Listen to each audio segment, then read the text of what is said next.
ዘውዱ ሾው በመላው አውሮፓ የሚኖሩ ኢትዮጵያውያንና ትውልደ ኢትዮጵያውያን በማህበራዊ ኢኮኖሚያዊና ፖለቲካዊ ጉዳዮች ዙሪያ ያላቸውን ሁለንተናዊ ተሳትፎና እምቅ የህይወት ተመክሮ በጥልቀት የሚዳስስ በይዘቱ ለየት ያለ በአዝናኝ ገጠመኞች የተሞላና በማራኪ ጨዋታዎች የተኳለ ቴሌቪዥን ፕሮግራም ዘውዱ ሾው ቁም ላለው ቁም ነገር ሲሹም ለተዝናኖት በያሉበት ዘውዱ ሾው።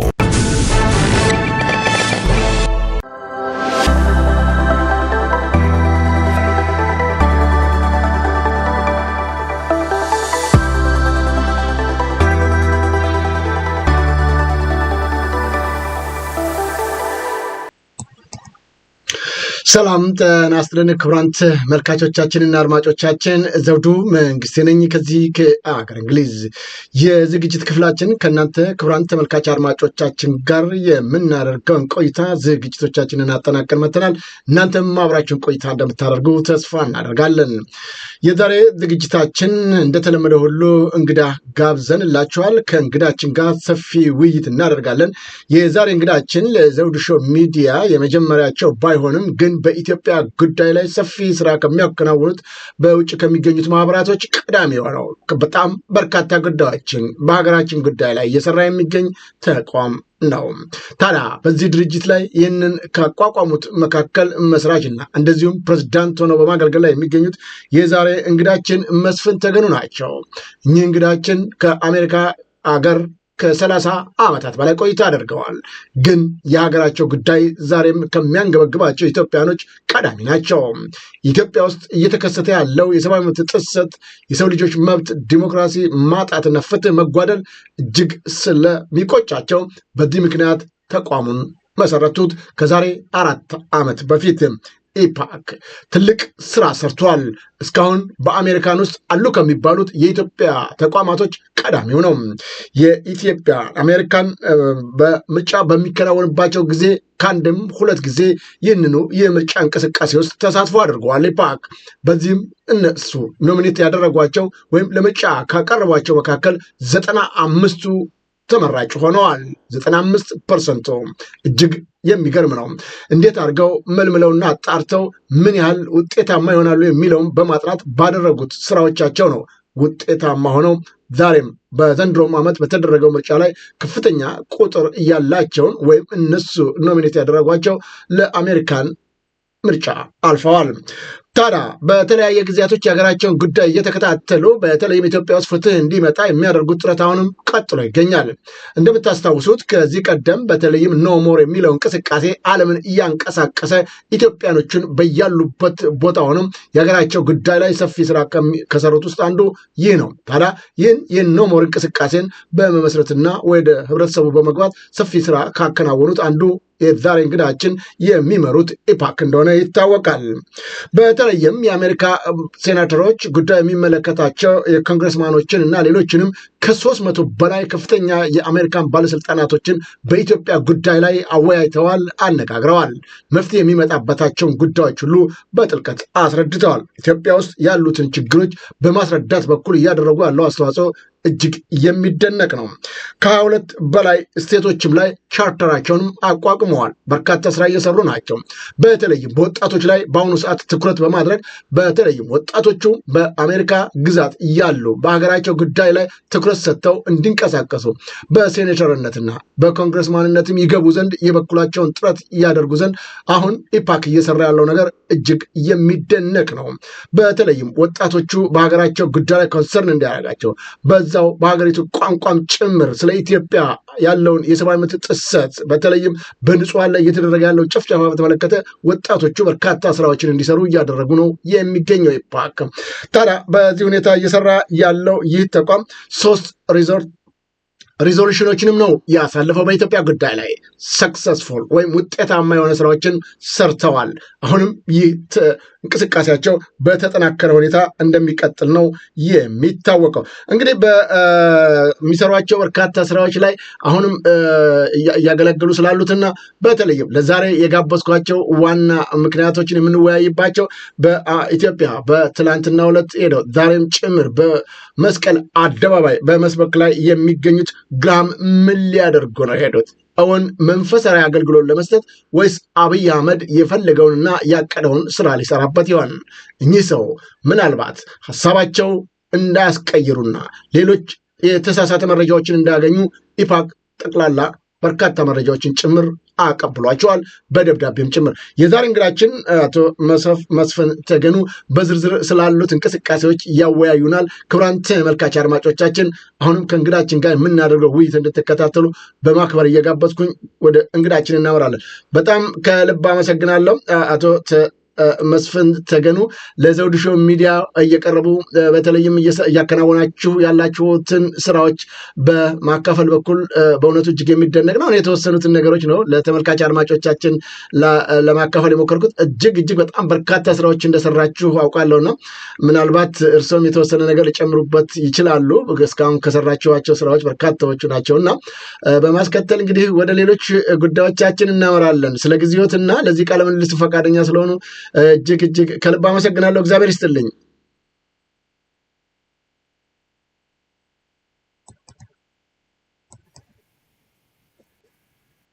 አቶ መስፍን ድምጾ አይሰማም?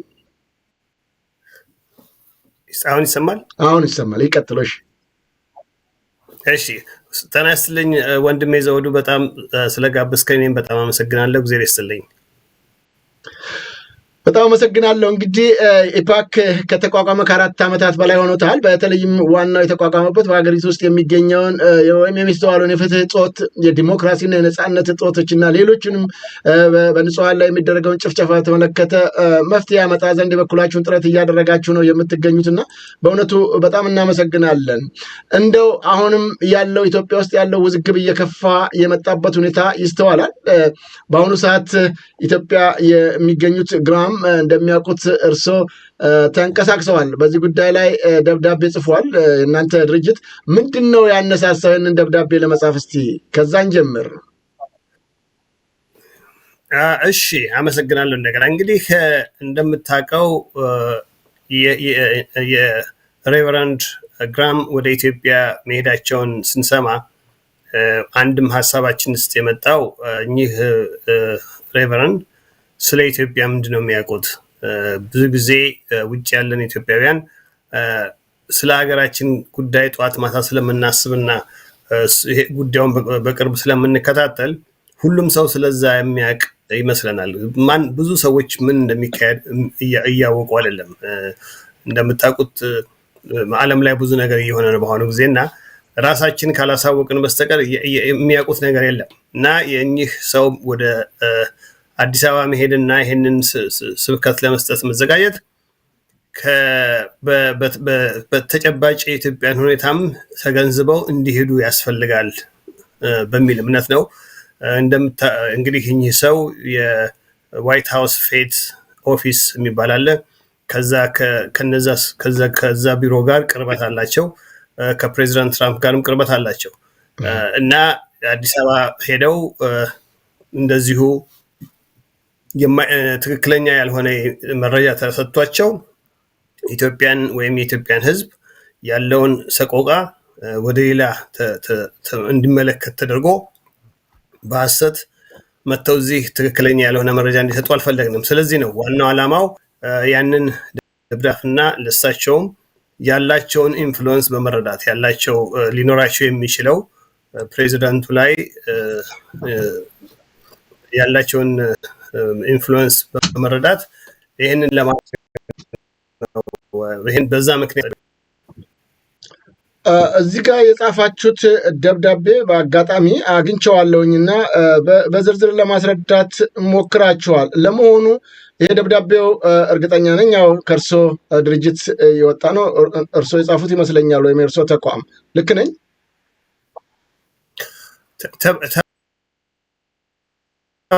ትክክል። እኛንን የጻፍ ደብዳቤ ተስማምተው ፈርመውበታል። እንግዲህ እዚህ ላይ በዝርዝር የተቀመጡ ነገሮች አሉ። ኢትዮጵያ ውስጥ ያሉ ችግሮች ምን እንደሆኑ፣ በሰብአዊ መብት ጥሰቱ እንዴት የከፋ እንደሆነ፣ ስለሞቱ ሰዎች፣ ስለ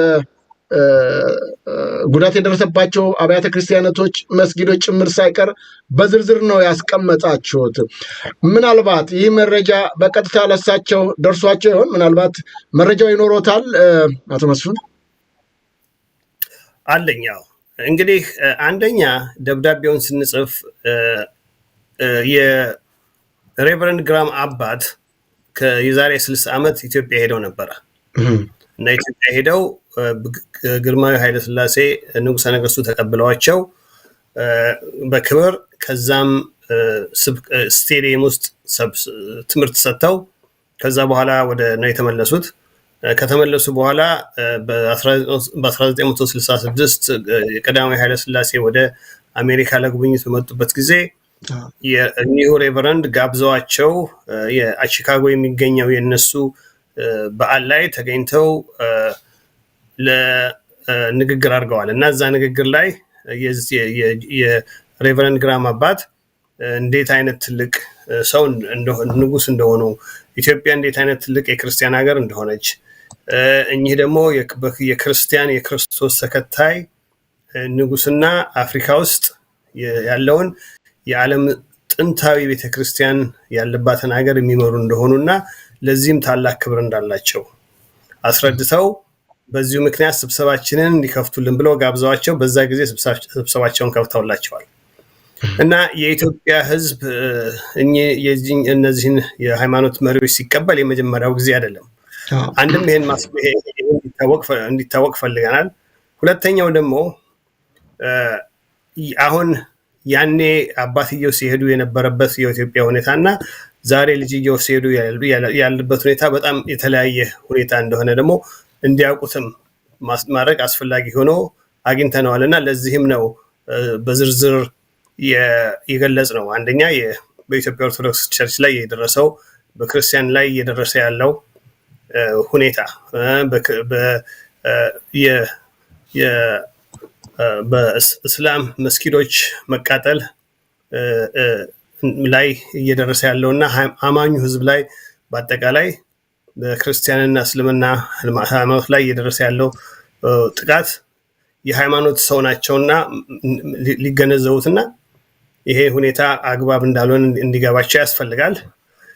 ሌላው ደግሞ የኢትዮጵያ ውስጥ የሚሄደው አትሮሲቲስ ወይም የሰው ህዝብ በደል በኢትዮጵያ ህዝብ ላይ እሳቸው ከመሄዳቸው ከ3 ቀን በፊት ጎጃም ውስጥ ባለው የመንግስት ሰራዊት ባደረገው ኤክስትራ ጁዲሻል ኪሊንግ የሚባለው ወይም እንደፈለጋቸው መንገደኛውንና ሲቪሉን ላይ በተኮሱት ከባድ መሳሪያ ምክንያት ብዙ ሰው ሞቷል። እስከ 40 የሚሆን ሰው አልቋል። በድሮን 750 በላይ ሰው በሬከርድ የተደረገ አማራ ክልል ውስጥ አልቋል። ኦሮሚያ ውስጥም እንደዚሁ እየተገደሉ የሚገደለው ህዝብ ብዛት ነው። ከዛም አልፎ በተለያዩ ቦታዎች በተለያዩ ኢትዮጵያ ቦታዎች ይሄ ሁኔታ አለ። ከዛም አልፎ እንደምታውቁት ወደ 4.5 ዲስፕሌስድ የሆነ ኢትዮጵያ ያለበት ሀገር ነው። ይሄንን ማወቅ ይገባቸዋል። ይሄ ሁሉ ሲሆን በሺህ የሚቆጠር የፖለቲካል ፕሪዝነር ያለበት ሀገር፣ በሃይማኖት ምክንያት የታሰረ ሰው ያለበት ሀገር እና ይሄ በሙሉ የፓርላማ አባሎች የታሰሩበት ሀገር፣ የጋዜጠኞች የታሰሩበት ሀገር፣ የመናገርና በጋዜጠኝነት እስር ከዓለም ውስጥ ከመጨረሻ ከሚባሉት ሀገሮች አንደኛ መጨረሻ መሆኗን ኢትዮጵያ ይሄን በሙሉ ማወቅ አለባቸው። ይሄንን ተረድተው እንዲሄዱ ያስፈልጋል። በዛ እምነት ነው የተጻፈው። ደብዳቤው ከተጻፈ በኋላ ቢሮአቸው ደውለን አድራሻቸው እንዲጠራ ከተደረገ በኋላ ነው የተላከው። ከዛም በኋላ ደውለን እንደደረሳቸው ተረጋግጧል።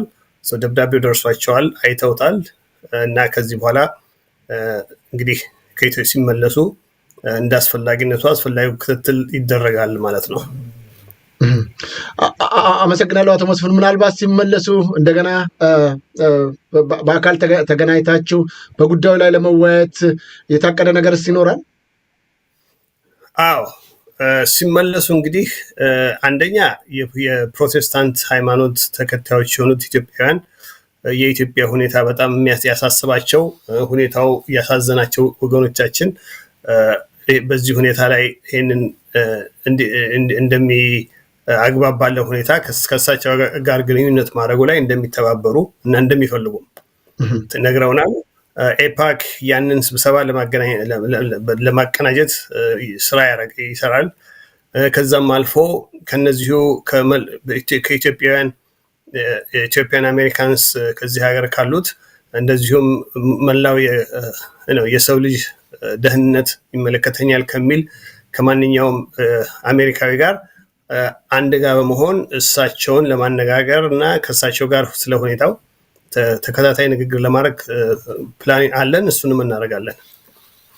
አመሰግናለሁ። እንግዲህ ጠቅላይ ሚኒስትር አብይ አህመድ እንደሚታወቀው በአብዛኛው ለግል ስልጣናቸው በሚጠቅም ጉዳይ ላይ ለመወያየት ሰዎችን የሀገሪቱን ከፍተኛ ገንዘብ ጭምር ፈሰስ በማድረግ ወደ አገሪቱ እንዲመጡና እንዲያው በጣም ችግር ያለባቸውን ቦታዎች ሳይሆን በሰው ላይ የደረሰውን መከራ፣ ስቃይ፣ ረሃብ፣ ስደቱን ሰዎች እየተጉላሉ ያሉበትን ሁኔታዎች ሳይሆን የሚያሳዩቸው የተብለጠለቀችውን ወይም ደግሞ መሀል አዲስ አበባ ያለችውን ነገር በማሳየት አገራችን እንደዚህ ሆናለች በማለት በማሳመን ነው የሚልኳቸው።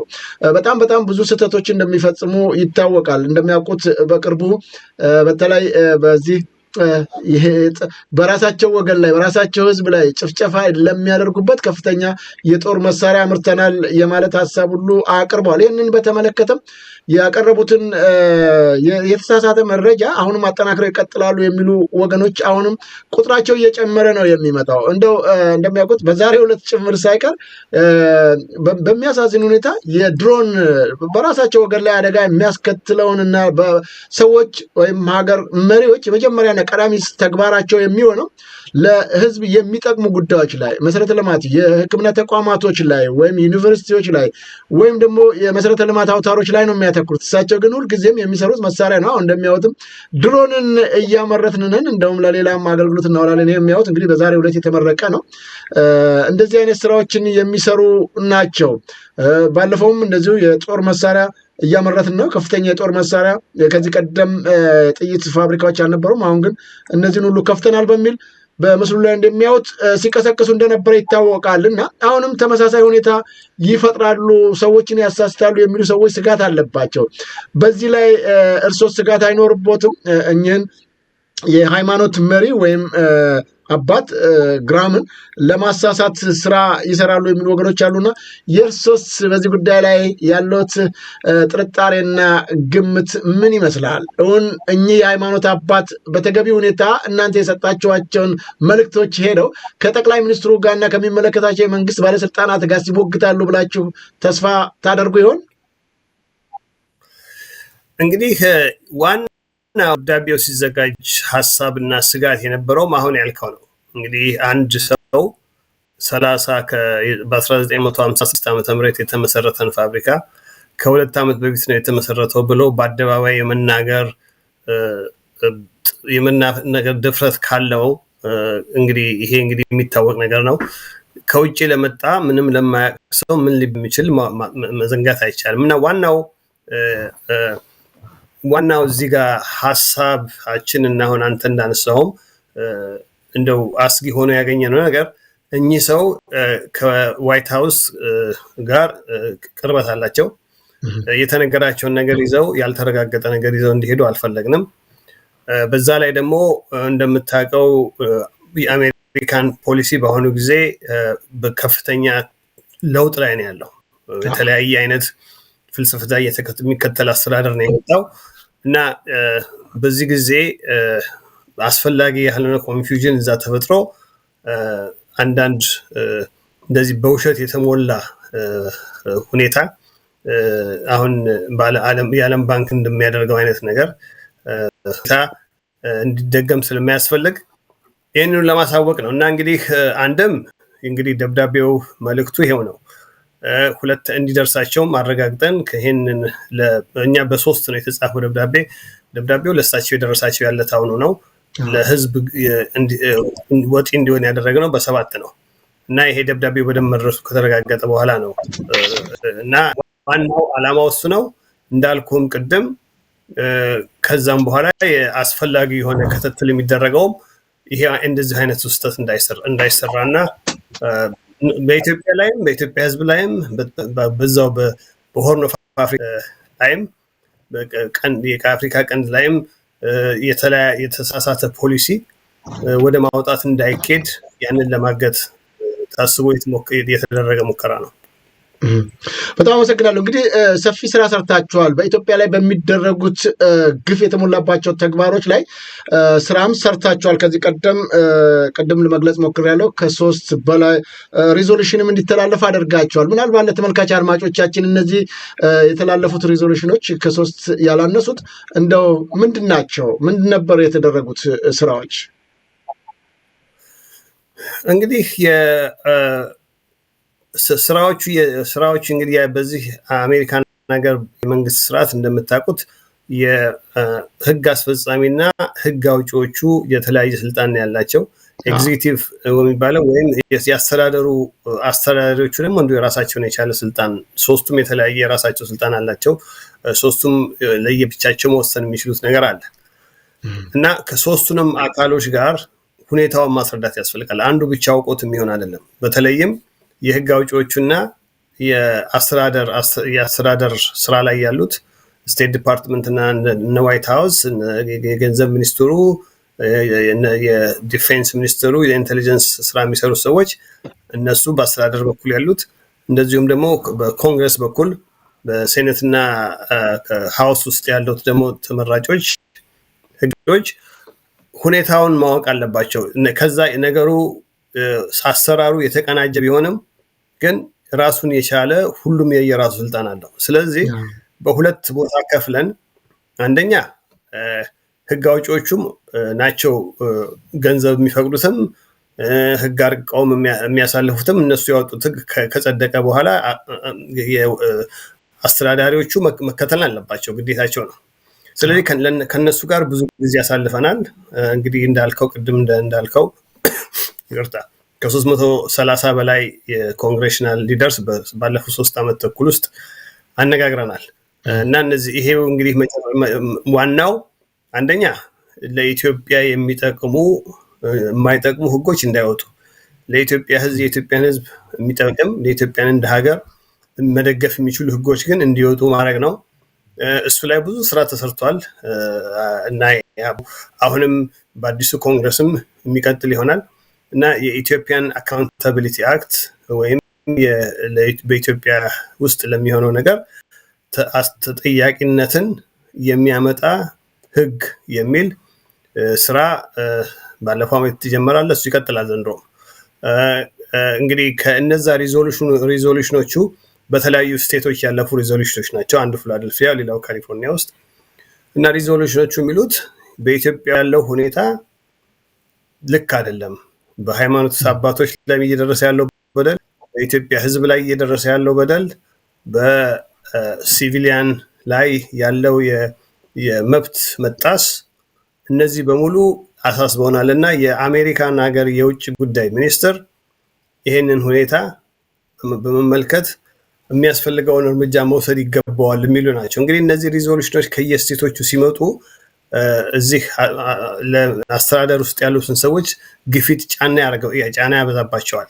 ከዛም አልፎ ደግሞ አንዳንድ ኮንግሬሽናል እና ሴኔተሮች የጻፏቸው ደብዳቤዎች እንዲጽፉ የተደረጉ ደብዳቤዎች አሉ።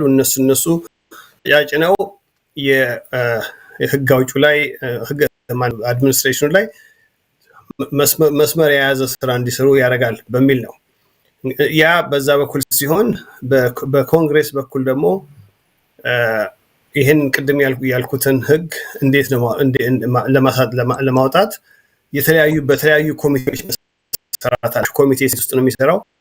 ግማሹ ስራ ሴኔት ውስጥ፣ ግማሹ ስራ ሃውስ ውስጥ ነው እና የሃውሱም የሴኔቱም ስራዎችን ላይ የተከፋፈለ ሰዎች አድርገን እነዛ ሰዎች ከሚገባቸው ሰዎች ጋር አግባብ ያለውን አካሄድ መሄድ ይኖርባቸዋል እና ከዛ በኋላ ነው ወደ ህግነት ሊቀየር የሚችለው ይሄ ኢትዮጵያ አካውንታቢሊቲ አክት የሚባለው ወይም ለኢትዮጵያ ደህንነት የሚታሰብ አዋጅ እንዲወጣ ሲፈለግ በዛ መንገድ ነው እና እዚህ መንገድ ላይ ነው ብዙ ጊዜ ያጠፋ ነው። እንግዲህ ይሄኛው ስራው አንደኛ ኤክስፐርቲስ ይፈልጋል፣ ችሎታ ያላቸው ሰዎች እና ነገሩ የገባቸው ሰዎችን ያስፈልጋል። እንግዲህ እሱም አለ። ሁለተኛ ደግሞ ጊዜ ይፈልጋል። ሶስተኛ ደግሞ በጣም በጣም በጣም መከታተል እና ዋሽንግተን አካባቢ ላይ ብዙ ማተኮርና ክትትል ማድረግ ይፈልጋል እና በተለያዩ ቻፕተሮች ያሉት ኢትዮጵያን አሜሪካንስ በተቻላቸው ሁሉም በየፊናቸው የሚያደርጉት የሚችሉ አስተዋጽኦ እያደረጉ ነው። አሁንም ወደ ዘንድሮን በሚቀጥለው በአዲሱ አስተዳደር ላይም ከነሱ ጋር በሚደረገውም የስራ ግንኙነት ሁሉም ቻፕተሮች ያሉ በየስቴቱ የራሳቸው አስተዋጽኦ ይኖራቸዋል። ይሄ እዚህ አካባቢ ይሄ ስራ ምን እንደሚሰራ የማያውቁ ኢትዮጵያን አሜሪካንስ ካሉ ደግሞ የኤፓክ ዌብሳይት ላይ ገብተው ሬጂስተር ቢያደርጉ ኒውስሌተር ይደርሳቸዋል። የኢሜል ኮሚኒኬሽን ይኖራል። ከዛም በላይ ስብሰባዎች ሲጠሩ የስብሰባ ግብዣው ይደርሳቸዋል እና ተባብሮ አንድ ጋር ሆኖ አገር ማዳን የሚቻልበት መንገድ አለ። ነገር ግን በየፊናችን እንደምንም ብለን ትንሽም ጊዜ ቢሆን እየወሰድ አንዳንድ ነገር ኮንትሪቢዩት ማድረግ ያስፈልጋል እና እዛ ላይ በሙሉ ይሄ ጥሩ ስራ ተሰራ የተባለው ነገር በሙሉ የሁሉም ሰዎች ኢትዮጵያን አሜሪካንስ በየሁኔታው በየሰፈሩ በያሉበት ቦታ እንዲንቀሳቀሱ ስንጠይቃቸው ተንቀሳቅሰው ከዛ የዛ ፍሬ ነው እና ያ ይቀጥላል ነው ብለን ነው የምናምነው። ህዝቡም ሳይዳከም እዚህ ስራ ላይ መሳተፉ እንዲቀጥል አደራ ለማለት ፈልጋለሁ በዚህ አጋጣሚ። ከልብ አመሰግናለሁ አቶ መስፍን። ክቡራን ተመልካች አድማጮቻችን እየተከታተላችሁት የምትገኙት እዚህ እንግሊዝ ከሚገኘው የዘውዱ ሾው ሚዲያ ነው። እንግዳችን የኢፓክ ፕሬዝዳንት አቶ መስፍን ተገኑ ናቸው። በተለይ በኢትዮጵያ ጉዳይ ላይ በርካታ ስራ ከሰሩት በአሜሪካን ከሚገኙ ተቋማቶች ቀዳሚውና ትልቁንም ስራ የሰራ ተቋም ነው። በዚህ ስራቸው በአሁኑ ሰዓት ውጤታማ የሆኑ ተግባራቶችንም እየፈጸሙ ነው የሚገኙት። በቀጣይስ ምን ማድረግ አለበት? ህብረተሰቡስ አድራሻውን ለመጠቆም ተሞክሯል። በመደራጀት በመቀናጀት አብሮ በመስራት የሚገኘው ውጤቱ ትልቅ እንደሆነ ጠቁመዋልና በዚህ ላይ ሁላችንም መተባበር አለብን። እንግዲህ አቶ መስፍን ቀደም ሲል ሁላችንም በየፊናችን የበኩላችንን ጥረት እናደርጋለን ነው እያሉኝ ያሉት። ከዛ ይልቅ በጋራ መስራቱ ደግሞ ውጤታማ እንደሆነ ምንም ጥርጥር የለውም። ኢፓክ አንዱ ከሚታወቅባቸው ኖሞርን በማጠናከር በኩል የሰራው ስራ ዓለምን ያነቃነቀ እንደነበረ አይዘረጋም።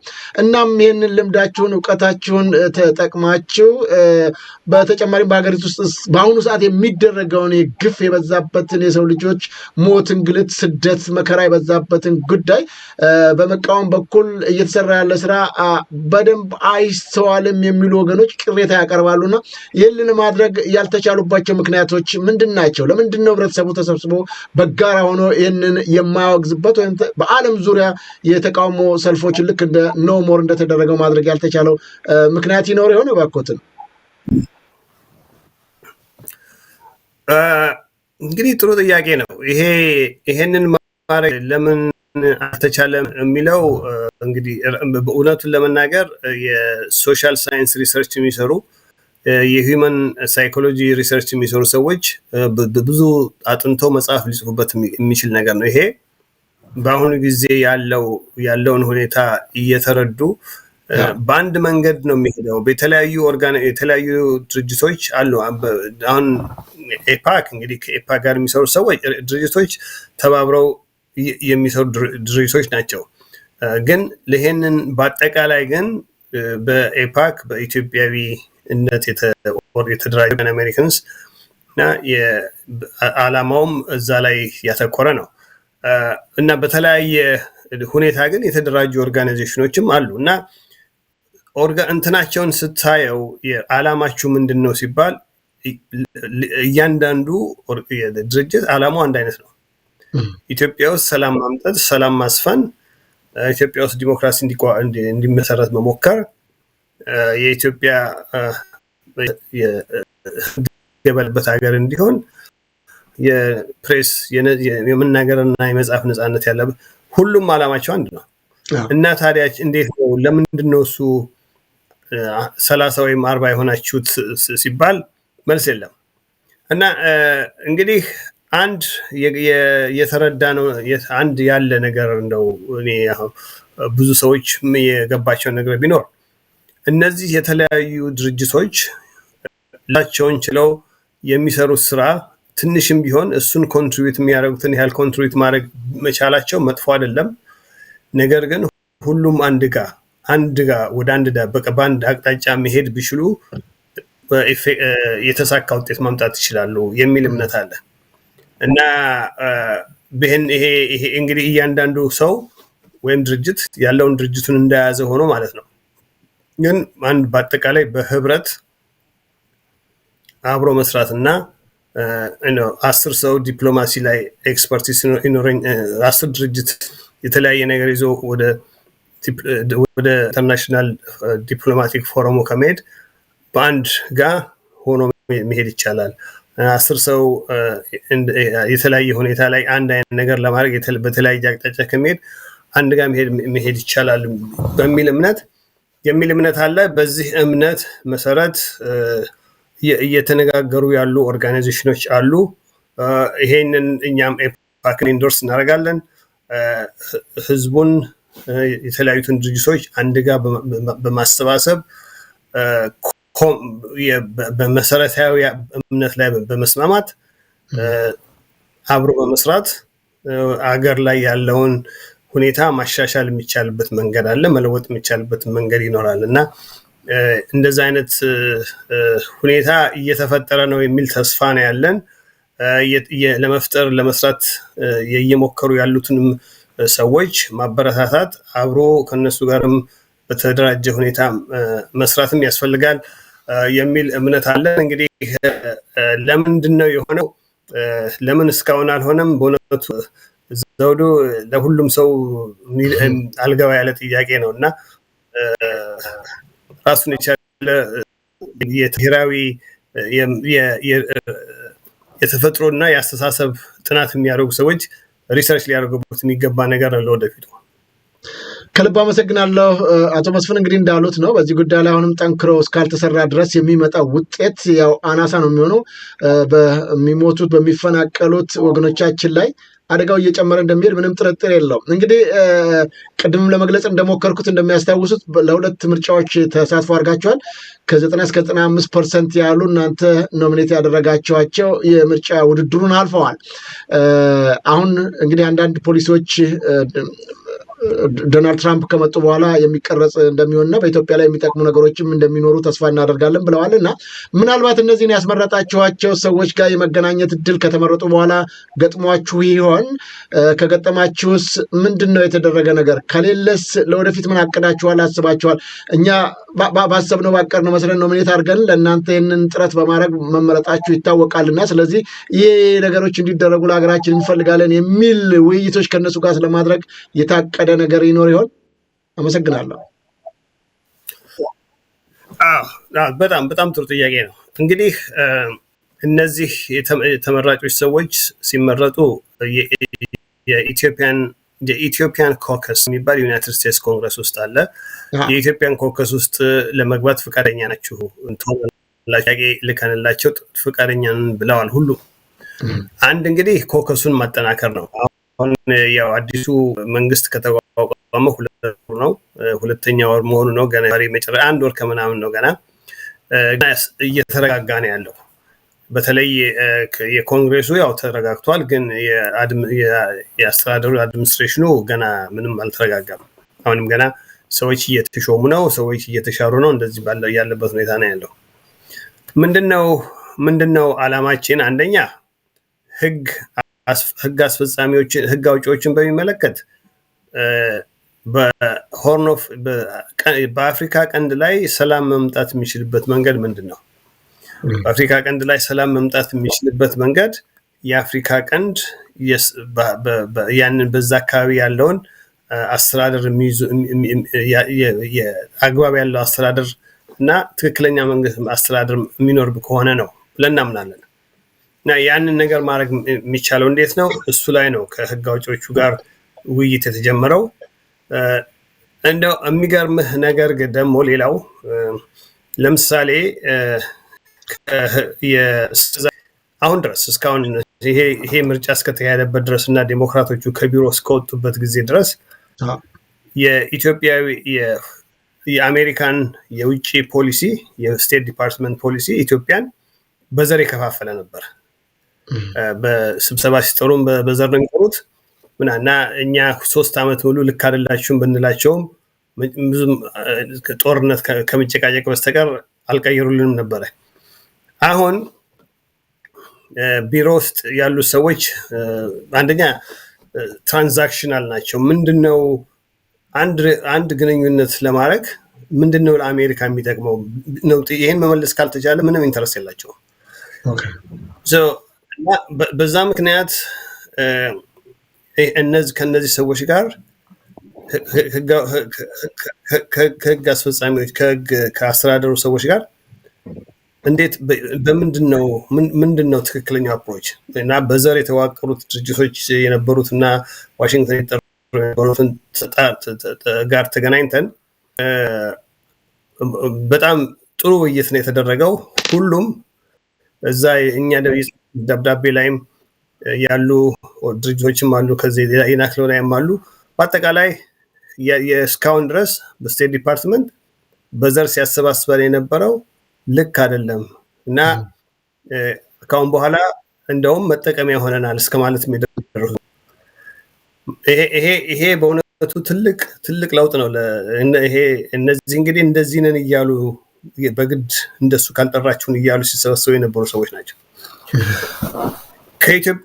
ከኢትዮጵያዊ ወገናችን በኩል ይሄ መሻሻል እየመጣ ነው።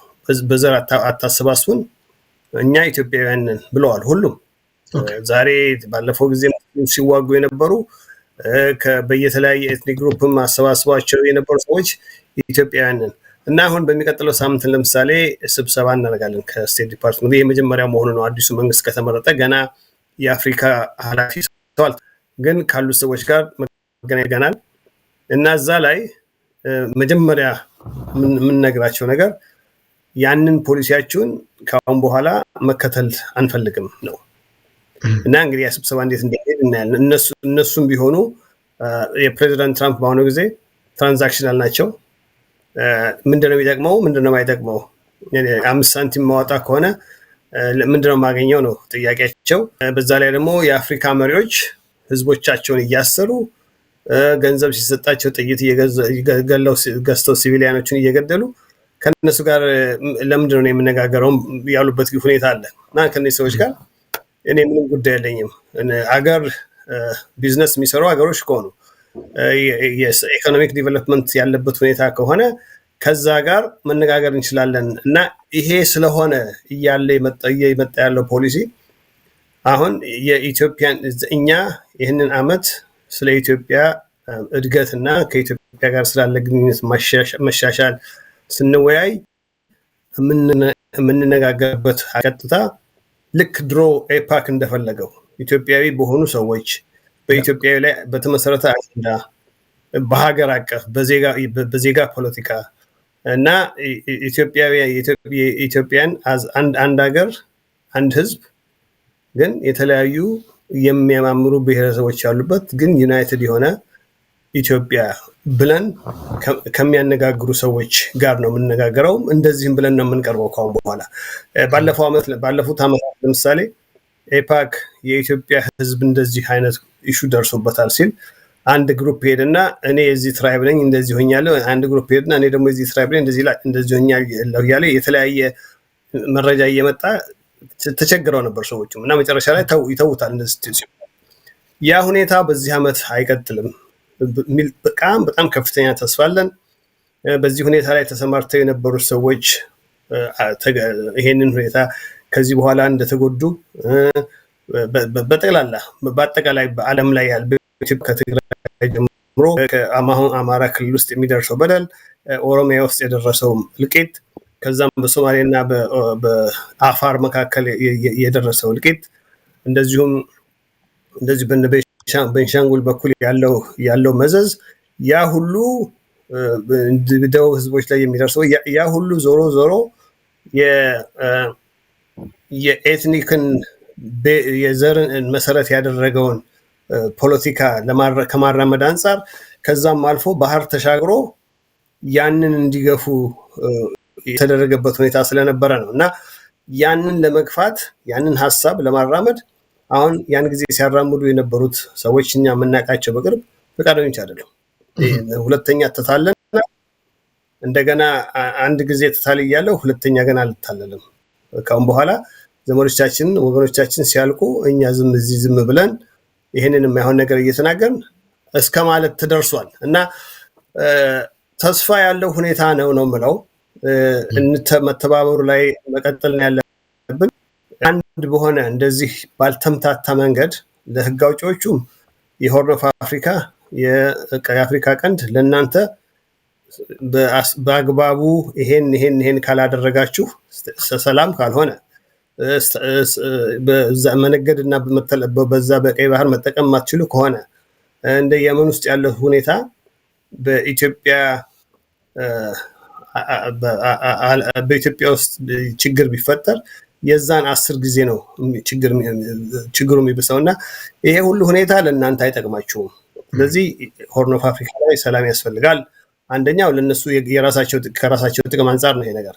ሁለተኛ ደግሞ እንግዲህ አገሩ ደህና በሚሆንበት ጊዜ ኢኮኖሚካል ቤኔፊት የሚባለው የአሜሪካኖች እንዴት አድርገው ቻይናን መቋቋም እንደሚችሉ የአፍሪካ ውስጥ ያለው ሀብት በአሁኑ ጊዜ በቻይና ብቻ እንዳይወረር ከዛም አልፎ በምስራቅ በኩል ባለው ኃይል የመወረር ዕድል ስላለውና ያን ለመመከት አስፈላጊ ጠንቀቅ ያለ ፖሊሲ እንደሚያስፈልግ ያ ፖሊሲ ደግሞ ሂውማን ራይትስን መጨመር እንዳለበት እንደ ኢትዮጵያ አይነት ህገወጥ እና በጣም ጋጠወጥ የሆነ ስራ የሚሰራበት ሀገር ውስጥ ዝም የሚባልበት ሁኔታ መኖር እንደሌለበት እና እንደዚሁም ሌሎችም አፍሪካ ሀገሮች ፎርዛት ማሰር በተስተካከለ ሁኔታ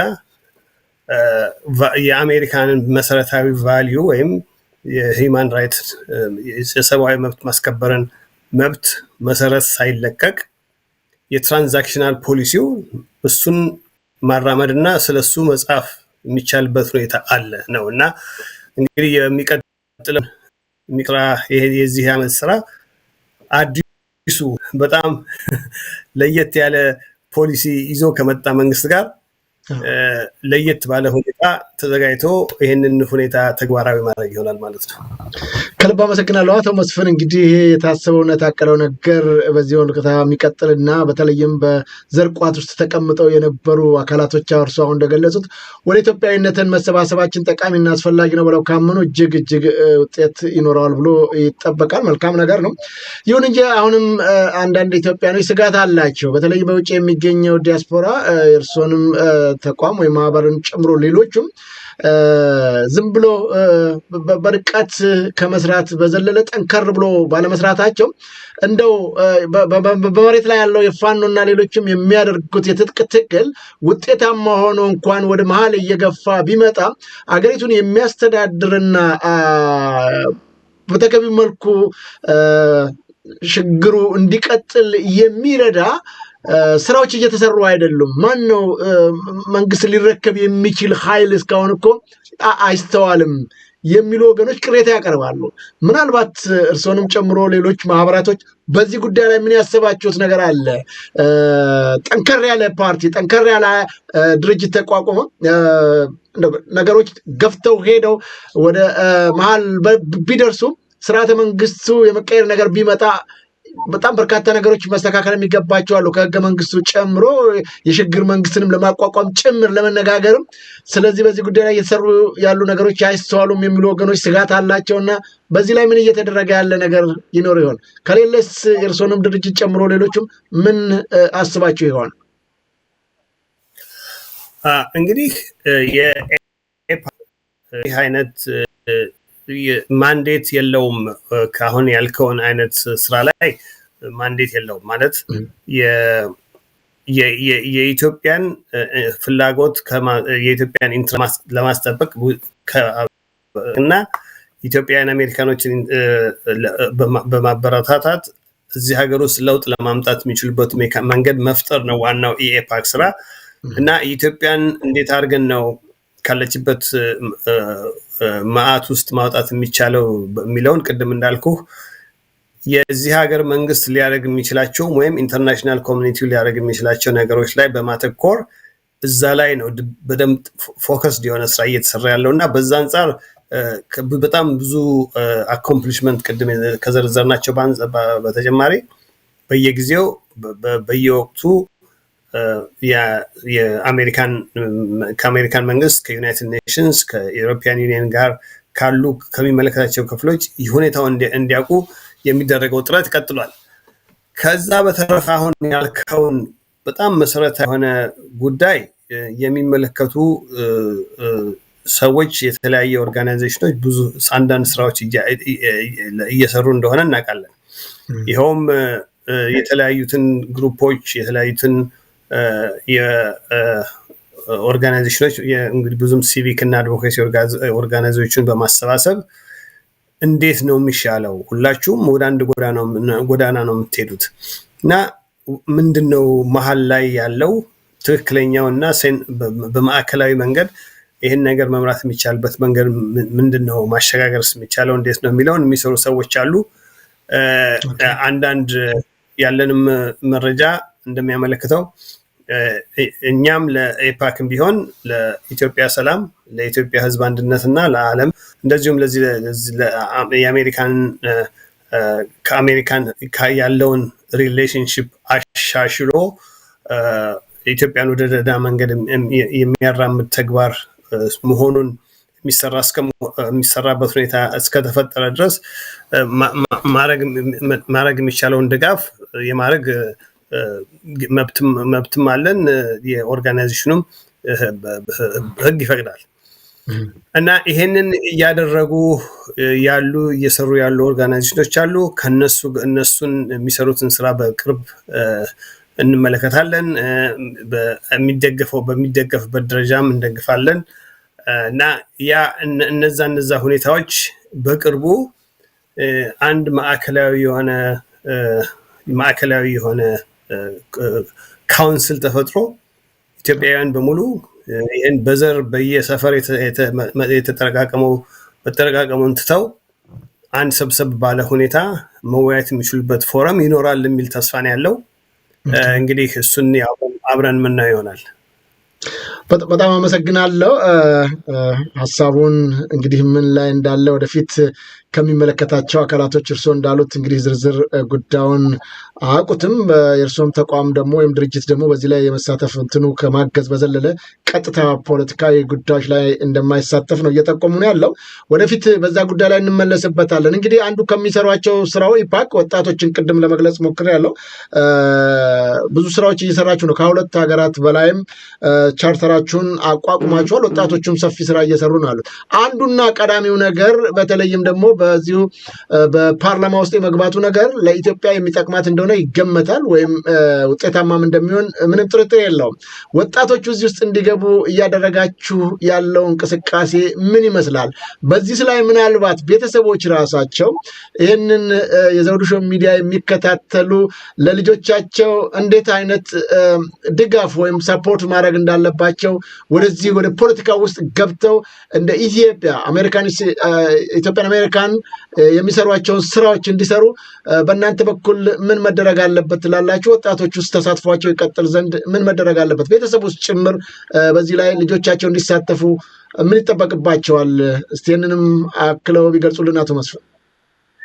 በጣም በጣም በጣም የሚያኮራና የሚያስደስት የወጣቶች ፓርቲሲፔሽን ተጀምሯል እና እንደውም በአንተ በዚህ ፕሮግራም ሾው ላይ በቅርቡ ልናቀርባቸው እንፈልጋለን። ፌቨን ልታወያያቸው የምትችልበት ሁኔታ ይኖራል። ወጣቶቹ አንደኛ አሁን በየአርብ ስብሰባ አላቸው በየ2 ሳምንቱ። አንድ ነገር ያስተዋልነው ነገር ምንድነው? ለምንድነው የኢትዮጵያውያን ወጣቶች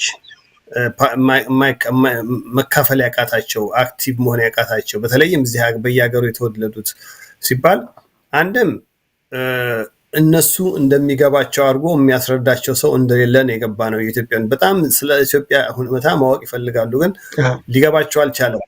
ለኛም ለራሳችን እዛው ስላደግንበት እና ሰው ሳይኮሎጂ ስለገባን ነው እንጂ አንድ የሆነ የአገር መሪ ወጥቶ እንደዚህ ውሸት ተናገረ ቢባል አይገባቸውም። እንዴት ይሆናል ይላሉ።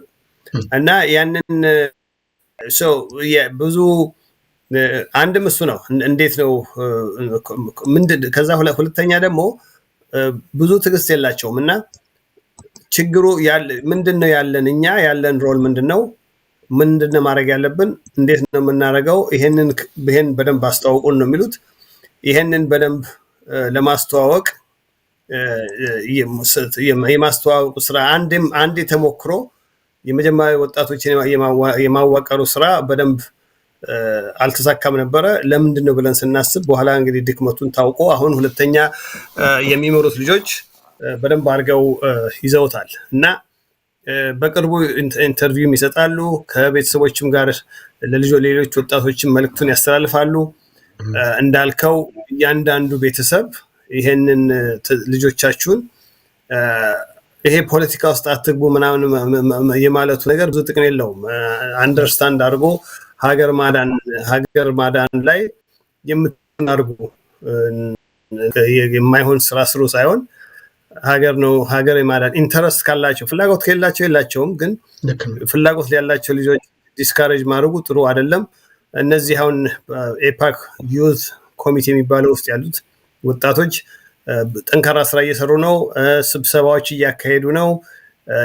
አሁን በተለያየ የኦርጋናይዜሽኑ ስራ ለምሳሌ ማንቃት ላይ፣ ሶሻል ሚዲያ ላይ፣ ፐብሊክ ሪሌሽንስ ላይ እና እንደዚሁም ሪሰርች በማድረግ የተለያዩ ዶክመንቶች በማዘጋጀት ለሚመለከታቸው ክፍሎች የማስረዳት ላይ እንደዚሁም ደግሞ በተለያየ ቴክኒካል ችሎታ ኤክስፐርቲዝ በሚፈልጉ ነገሮች ላይ የመስራት ፍላጎት አላቸው እና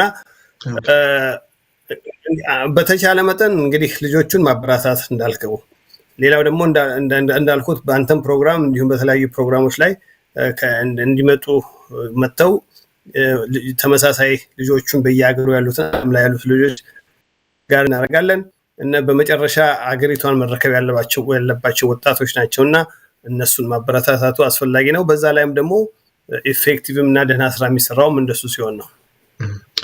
በጣም አመሰግናለሁ። ተገቢና ትክክለኛ ስራዎች ነው እየሰራችሁ ያላችሁት። በተለይም ወጣቶቹ ላይ ስራዎችን መስራት በጣም እጅግ ጠቃሚና አስፈላጊ ነው። ምክንያቱም ወጣቶቹ ናቸው ሀገርን ነገ የሚረከቡት። ካሁኑ እያዘጋጀን ካለን በኋላ አደጋችን ዕጣ ፈንታ አደጋ ውስጥ እንደሚወድቅ ምንም ጥርጥር የለውም እና ተገቢ ነገር ነው። እንግዲህ አቶ መስፍን በርካታ ሀሳቦችን አንሸራሽረናል። በጣም ጠቃሚ መረጃዎችም አካፍለውናል። በጣም ከልብ አመሰግናለሁ።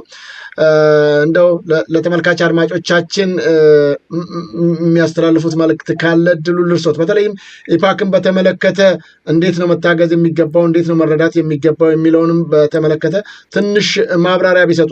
በጣም በርካታ ሰዎች እዚህ መሳተፍ እንዳለባቸው ይታመናል። ምናልባት ወደ ኢፓክ ለመቀላቀል ወይም አባል ለመሆን ምንድን ነው የሚያስፈልጉት ክራይቴሪያዎች፣ ምን መደረግ አለበት፣ እናንተን ማገዝ የሚፈልጉ ካሉ እንዴት ነው የሚያገኟቸው የሚለውንም ነገር አክለው ቢገልጹልኝ። ምናልባት ሎጎውን ለማሳየት ሞክራለሁኝ። ዌብሳይትም ያላችሁ ወይም በምን መልኩ እንደምትሰሩ እስቲ ይህንን ትንሽ ቢያብራሩልን። አመሰግናለሁ ዘውዱ። እንግዲህ የኤፓክ የዚህ ላይ በሚታየው ሎጎ epac.com.org ነው የሚል እዚህ ዌብሳይት ላይ ከሄዳችሁ www.aepact ያለበት መጨረሻ ላይ .org ብሎ አድራሻችሁንና ስማችሁን ከላካችሁልን በመዝገብ ፋይላችን ውስጥ እናስገባችሁና ከዛ በኋላ በየወሩ የሚወጡ ኒውስሌተሮች አሉ፣ እሱ ይደርሳችኋል። ከዛምና አንዳንድ የውይይት መድረኮችን መሳተፍ ላይ መልእክት ይደርሳችኋል። ከዛም አልፎ ደግሞ የወጣት ኮሚቴ ላይ የሚሰራ ራሱን የቻለ የወጣቶች ግሩፕ አለ። እነዛ አድራሻችሁን እንዳገኙ ኮንታክት ያደርጓቸዋል እና ከዛ ከነሱ ጋር በመሆን በተለያዩ ዲሲፕሊኖች ወይም የተለያዩ ስራዎች ውስጥ በመሳተፍ መስራት የሚቻልበት ሁኔታ አለ። ኤፓክ ምንድነው የሚሰራው? ለምንድነው ምንድነው የምናደርገው እዛ ውስጥ ገብተን ለሚሉት ኤፓክ አንደኛ እዚህ ሀገር አሜሪካን ሀገርም እንግዲህ የአሜሪካን ሀገር ኦርጋናይዜሽን ነው። እዚህ ሀገር ለሚኖረው ወደ 1 ሚሊዮን በላይ ለሚሆነው ኢትዮጵያዊ የመምረጥ እና የማስመረጥ መብት አለው እና ለምሳሌ አሁን በቅርቡ አሁን በኢሚግሬሽን ምክንያት የተነሱ ኢሹዎች ሲኖሩ እነዛን በሚመለከት አንዳንድ በየከተማው ያሉ ኤክስፐርቲስ አለ እና እንደዛ አይነት ኢንፎርሜሽኖች ሲኖር ያንን ፕሮቫይድ የማድረግ ችሎታ አለው። እርግጥ ብዙዎቹ የኢትዮጵያ ኦርጋናይዜሽንስ ይሄን መስራት መቻል አለባቸው። ከዛም በላይ ግን ይሄ እንግዲህ ከዛም አልፎ ግን ምንድነው ፍላጎት ኢንተረስታችን ምንድነው በያለንበት አካባቢ የምናምንበትና ማድረግ የምንፈልገው ነገር ምንድነው እና ይሄንን ማስደረግ እንችላለን። የሀገር እንደምታውቁት ነው ሄዶ ተመርጦ የምትፈልጉትን ነገር ማስደረግ ትችላላችሁ። ይሄን መብታችን ማወቅ አለብን እና ወጣቶቹ እዚህ ላይ ሮል ሊኖራቸው ይችላል። ቅድም እንዳልኩት መምረጥም ማስመረጥም ወደዛ መሄድም መብት ይኖራቸዋል፣ ችሎታም ይኖራቸዋል፣ ድጋፍም ይኖራቸዋል፣ ኤክስፒሪየንሱም ይኖራቸዋል ከኤፓክ ጋር በመስራት። ይሄ እንግዲህ እዚህ ሀገር ላለ የሚነግር ቤኔፊት እዚህ ሀገር የዜግነት መብት ማለት ነው። ከዛ አልፎ ደግሞ የተወለዳችሁበት አያቶቻችንና እናት አባቶቻችሁ የተወለዱበት ሀገር በኢትዮጵያን የማገዝ ፍላጎት ላላቸው ኦርጋናይዜሽኑ አንደኛውና ዋነኛው ደግሞ ዓላማው ያንን ሁኔታ ማራመድ ነው። ኢኮኖሚክ ዴቨሎፕመንት ኢትዮጵያ ውስጥ ሊኖር የሚችልበት ሁኔታ እንዴት ነው? ቢዝነስ ቱ ቢዝነስ የሚባል አለ። ምን አይነት ካምፓኒዎች ናቸው ምን ሊሰሩ የሚችሉት? እንዴት አድርገን ነው ኢትዮጵያን በመልቲናሽናል ካምፓኒዎቹ እንደ አገር እንደ ፓርትነር አገር አቅርበን የሜጀር ካምፓኒዎች የቢዝነስ ጓደኛ ወይም ፓርትነር ማድረግ የሚቻለው? ይህንን ማድረግ ይችላል። ይህ ወጣቱ ጄኔሬሽን ይህን ማድረግ ይችላል። አሁን በየቦታው በተለያየ ዲሲፕሊን ውስጥ ያለው ወጣት ሁሉም ካምፓኒ ምንድነው የሚሰሩትን ነገር ዓለም ላይ ለማስፋፋት ፍላጎት አላቸው። የፕሮዳክሽን የተለያየ ተግባሮች አሉ የሚካሄዱና የተለያዩ ተግባሮች በተለያየ ሀገር ውስጥ የማስፋፋት ፍላጎት አለ እና ማርኬትም አለ፣ ሌበርም ይፈልጋል እና እዚህ ላይ መሳተፍ ይችላሉ። ከዛም አልፎ ደግሞ የሂውማን ራይትስን የሰው መብት መጣስን በሚመለከት እንደ ኢትዮጵያ አይነት ሁኔታ ያለበት ሁኔታ በሚፈጠርበት ጊዜ እዛ ላይ ወገኖች ላይ የሚደርሰው በደል ልክ አይደለም እና ይሄንን ነገር መፍትሄ መስጠት ያስፈልጋል የሚለውንም እውቀትም እንዲኖራቸው ይረዳል። ከዛም በላይ ደግሞ እንዴት አድርገው ያንን እውቀታቸውን ወደ ተግባር ፈጽመው ያንን መሟገት እንደሚችሉ ወይም ያንን ማስቆም የሚቻልበት መንገድ ላይ እንዴት ከኤፓክ ጋር ማወቅ ይችላሉ ማለት ነው እና ብዙ ጠቀሜታ አለው። ለራስም ይጠቅማል፣ ለሀገርም ይጠቅማል፣ እዚህም ሀገር ለምንኖርበት ሀገርም ይጠቅማልና እነዚህ ሁኔታዎች ስላሉ በዛው ዌብሳይቱ ላይ እየመጡ እየተመዘገቡ ማንነታችንን እያሳወቅን ራሳችንን እያስከበርን ሀገራችንን እያስከበርን የምንኖርበት ሁኔታም ችሎታም አለና እዚህ ላይ መተባበር ያስፈልጋል ነው የምለው። ዘውዱ በጣም እግዚአብሔር ይስጥልኝ፣ ስለ ጊዜው አመሰግናለሁ። ከልብ አመሰግናለሁ። አቶ መስፍን እንደ መጨረሻ ነገር ላንሳ። በተለይ ኤፓክ የሰራቸው በጣም በርካታ ስራዎች አሉ። የአሜሪካን ምርጫ ላይ ከአንዴም ሁለቴ ተሳትፎ ውጤታማ ሆኗልና እንደው ከልምዳችሁ በመነሳት ምን ይታዩታል? ኢትዮጵያ ላይ ያለው የፖለቲካ እንቅስቃሴ ወይም በአሁኑ ሰዓት እየተደረገ ያለው ግፍና በደል እንደው ባጭሩ ይቋጫል የሚል ተስፋ ወይም ትንበያ ይኖራቸዋል ወይስ ይራዘም ይሆን? እንደው ከልምዶ በመነሳት ምን ይታዩታል? የስርዓተ መንግስት ባጭሩ ተነስቶ ለኢትዮጵያ የሚሆን መሪ እናገኛለን ብለው ያስባሉ ወይስ የሚቆይ ይመስሎታል? እንግዲህ ይሄ በጣም በእውነቱ ከባድ ጥያቄ ነው እና በመጀመሪያ ደረጃ እንደዚህ አይነት ስርዓት ይፈጠራል ብለን አላሰብንም። ያሰበም ሰው አልነበረም። ይህ እንግዲህ የኢትዮጵያ ውስጥ ጦርነት ሲጀመር ነው ኤፓክ የተቋቋመው። የኖሞር ሙቭመንትም ሲቋቋም በዛ ጊዜ ኢትዮጵያን ፕሮቴክት እናደርጋለን እና በኢትዮጵያ ላይ በደል መድረስ አይገባውም የሚል ነበር እና ከዛ በኋላ እዚህ ላይ አገሪቱ ወደ ሁለተኛ ጦርነት ትገባለች። ከዛም ወደ ሶስተኛም ከዛ ደግሞ እንደዚህ ቅጥ ወደ አጣ በጣም እንደዚህ ትርምስምስ ወደ አስተዳደርም ትተላለፋለች ብሎ ያሰበ ሰው የለም። እና እንግዲህ መጀመሪያውኑም ይሄ ያልታሰበ ቁጣ ነገር ነው የተፈጸመው።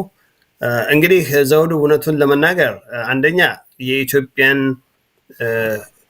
እጣ የኢትዮጵያ ሕዝብ በእጁ ነው ያለው። የኢትዮጵያን እጣ የሚወስነውም የኢትዮጵያ ሕዝብ ነው፣ የሚችለውም የኢትዮጵያ ሕዝብ ነው እና የኢትዮጵያ ሕዝብ አንድ የመጀመሪያው ኃላፊነቱ ያለበት የሚገባውን መብቱን የማስከበሩና ያንን የማስከበሩ ሁኔታ በእጁ ያለበት ሁኔታ ነው ያለው።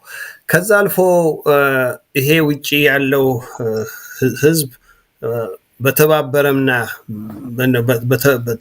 በተቀናጀ መሰረት ሀገሩን ማገዝ ህዝቡን እየተጎሳቆለ በችግር ውስጥ ያለውን ህዝብ ማገዝ የሚችልበት ሁኔታ መፍጠር የሚችል ከሆነ መፍጠር መቻል አለበትም ግዴታውም ነው።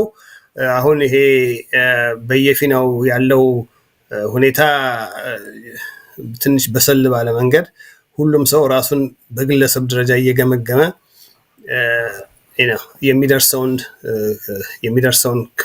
መጥፎ ስራ መቆም የሚቻልበትን መንገድ ላይ የየራሱን ኃላፊነት መውሰድ ያለበት ይመስለኛል። እንግዲህ እንደዛ ሁሉ ከሆነ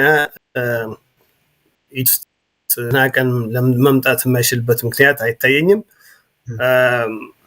የህዝቡ ካለው ሁኔታ እንግዲህ በዚህ በሁሉም አንጻር ሲታይ ይሄ ገንዘቡ ፍሎት ካደረገ በኋላ ከመጣው የፋይናንሻል ክራይሲስ ይሄ ከተማ ህዝቡ ዲስፕሌስ እየደረገ ሆምለስ ከመሆኑ አንጻር የኑሮ ውድነት ከመናሩ የተነሳ እና የሰላም ማጣትና የሴኩሪቲ ችግር ከመኖሩ የተነሳ የኢንቨስተርስ ከሀገር ጥሎ መውጣት በአሁኑ ጊዜ ኢትዮጵያ ውስጥ ኢንቨስት ለማድረግ የሚፈልግ ምንም አይነት ድርጅት የለም እና ያሉትም ከቻይናን ሳይቀር ብዙዎቹ ወጥተዋል እና ይሄ ሊቀጥል ሰስቴነብል አይደለም፣ ሊቀጥል የሚችልም አይደለም። 130 ሚሊዮን ያለበት ሰው አገር በዚህ ሁኔታ ላይ መቀጠል የሚችልበት ሁኔታ የለም። ከዚህ በላይ ደግሞ እንደምታውቁት የዶናልድ ትራምፕ ገንዘብ ዝም ብዬ እርዳታ አልሰጥም ብለዋል። እናንተ 80%ቱን ወይም እዚሁ ዋሽንግተን አካባቢ አለዛም ደግሞ ዩኤስአይዲን ለምሳሌ ሲዘጉ ወይም አዛ ሀገር ከደረሰ በኋላ ቢሮክራቶቹ እንደዚሁ ከላይ ያሉት ሰዎች ተቀባብለው 1%ቱም አይደርስም ለሰው ለድሃው እና ገንዘባችንን አናጠፋም፣ በዛ ላይ ደግሞ ሀገራችሁ መግዛት ካልቻላችሁ ለምንድን ነው ገንዘብ ስንሰጣችሁ የሚል አቋም የሚል አቲቲዩድ ነው ያላቸውና እሱ የሚያመጣው ተጽዕኖ አለ። የዲሞክራሲውን ሳፖርት የሚያደርገው ብዙውን ድርጅት ሳፖርት የሚያደርገው ይሄ ከአሜሪካን በዩኤስአይዲ የሚሄደው ገንዘብ ነው። ሶፍት ፓወር ይሉታል እዚህ ያላቸውን ኢንፍሉዌንስ ለማስፋፋት ተብሎ እየተደረገ ቢሆንም በመሰረቱ ግን በአሁኑ ጊዜ ኢንፍሉዌንስ ማስፋፋቱ ላይም ጥቅም ያለው ሆኖ አላገኙትም። እነሱ ገንዘብ እየሰጡ የምስራቅ ሰዎች መታወገሩን ይወሩታል እና ስለዚህ እሱን ሁሉ እንደገና ሁሉም መመልከት ጀምረዋል። ይሄ በሆነበት ሁኔታ የኢትዮጵያ ሕዝብ ራሱን አሰባስቦ ራሱን ችሎ ይሄ ነገር ልክ አይደለም፣ ልክ የሆነ ልክ አይደለም፣ ልክ የሆነ ልክ ነው፣ ያልሆነው አይደለም እና በቃኝ እንደዚህ መደረግ የለበት የሚልበት ደረጃ ላይ ደርሶ ተባብሮ ራሱን ማስተዳደር መቻል የሚችልበት ቦታ ላይ ካልደረሰ ይሄ ከየቦታው እየመጣ በድጎማ ያለው ነገር የሚቀጥል ስላልሆነ ለማንም የሚሆን ነገር ስላልሆነ እንግዲህ በድጎማም በምንም በእርዳታም እንደምንም ተደጋግፎ ያለ ህዝብ አሁን ራሱን መቻል አለበት። ራሱን ለመቻል ደግሞ ራሱን ለመቻል የሚያስችለውን ሁኔታ መፍጠር ያለበት ህዝቡ ነው እምነቱ። እንግዲህ እዛ ጋር ተወዋለሁኝ። ከዛ በተረፈ ብዙ ሁሉም በየፊናው ያለውን ኃላፊነት መወጣት ነው ያለበት ባይ ነኝ። ከልብ አመሰግናለሁ አቶ መስፍን ተገኑ። በእውነቱ ጊዜዎትን ወስደው ሰፊ ማብራሪያ ስለሰጡንና በወቅታዊ ጉዳዮች ላይ ያለውን ነገር ስላካፈሉን ከልብ አመሰግናለሁ። እግዚአብሔር ይስጥልኝ። አመሰግናለሁ። እኔም ዘውዱ ታንክ ዩ በጣም አመሰግናለሁ። ክቡራን ተመልካች አድማጮቻችን ከእንግዳችን ከአቶ መስፍን ተገኑ ጋር ያደረግነው ሰፊ ውይይት በዚህ ተቋጭቷል። ስለሆነም በተለይም በአሜሪካ የሚገኙ ኢትዮጵያና ትውልደ ኢትዮጵያኖች በሀገራቸው ጉዳይ ላይ በንቃት እንዲሳተፉ በተለይም በወጣቶቹ ላይ እየሰሩ ያለው ነገር እጅግ ጠቀሜታው በጣም ከፍተኛ እንደሚሆን እንገምታለን እና የዘውዱ ሾው ሚዲያም ይህን በተመለከተ የወጣቶች ፕሮግራም አዘጋጅና አቅራቢ ፌቨን ዘውዱ በዚህ ጉዳይ ላይ ሰፊ ስራ እንደምሰራ ገልጻልኛለች። ስለዚህ በተቻለ መጠን ወላጆች ልጆቻችሁ ቀርበው ሀሳባቸውን በአግባቡ እንዲያካፍሉ የምታደርጉበት ሁኔታ እንዲመቻች ከወዲሁ በመጠቆም እንግዲህ በሀገራችን ያሉትን ጉዳዮች በየጊዜው እየዘገብን እናንተ ክቡራን ተመልካች አድማጮቻችን ማቅረባችን ይቀጥላል።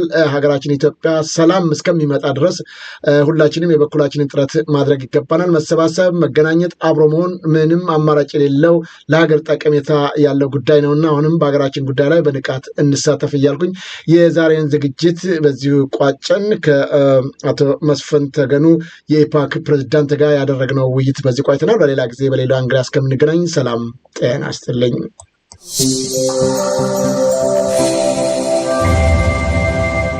ዘውዱ ሾው በመላው አውሮፓ የሚኖሩ ኢትዮጵያውያንና ትውልደ ኢትዮጵያውያን በማህበራዊ ኢኮኖሚያዊና ፖለቲካዊ ጉዳዮች ዙሪያ ያላቸውን ሁለንተናዊ ተሳትፎና እምቅ የህይወት ተመክሮ በጥልቀት የሚዳስስ በይዘቱ ለየት ያለ በአዝናኝ ገጠመኞች የተሞላና በማራኪ ጨዋታዎች የተኳለ ቴሌቪዥን ፕሮግራም ዘውዱ ሾው ቁም ላለው ቁም ነገር ሲሹም ለተዝናኖት በያሉበት ዘውዱ ሾው